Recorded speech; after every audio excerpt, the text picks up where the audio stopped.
Hello folks, Sid Miramontes here with Miramontes Capital's weekly market update.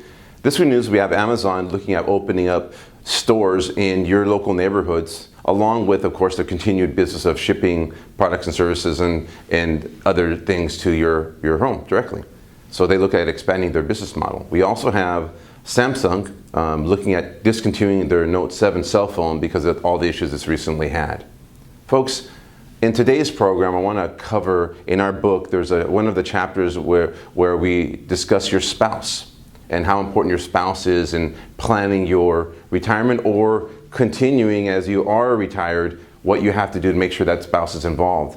You know, folks, over the years, I've met with thousands of different individuals and married couples. And you know, what we found is over and over again, those that have the greatest success are those that are, of course, communicated with each other on a regular basis.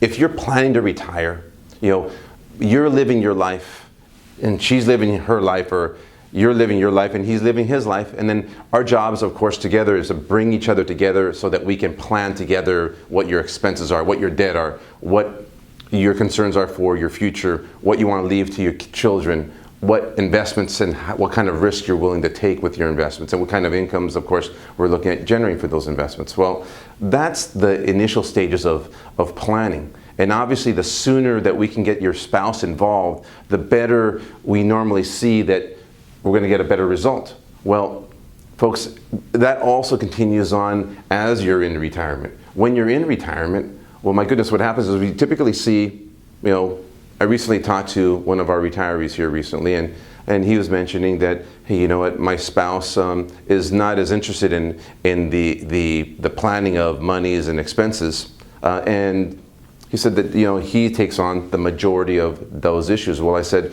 well, Mr.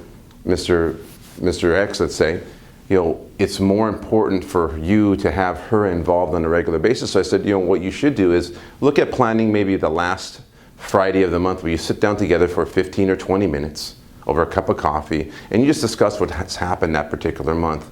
And that's the only way that we can really have, you know, the most integrated model that we can for you, because of course, obviously, you know, we do not want to have where one day we're not going to be here any longer on this planet Earth.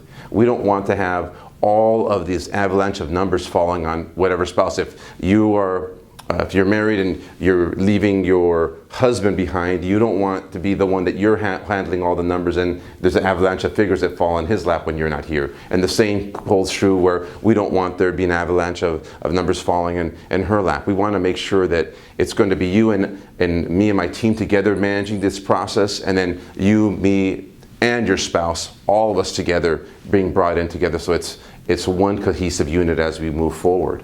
Folks, your spouse is your most important teammate in this life. We want to make sure that that person, your spouse, knows exactly what's happening or has a very good idea so that you can manage together. And of course, obviously, you know, as my mom and dad used to say, you know, you're stressing me out by not telling me what's happening. Obviously, we want to make sure that same thing I tell my wife every now and then, hey, I need to know what's happening on everything that we're doing, because that's the only way that we have control together. And as we are in the financial services business, we need to basically all be on the same page. So in the end, folks, with that and any other questions, we look forward to your time. Thanks so much.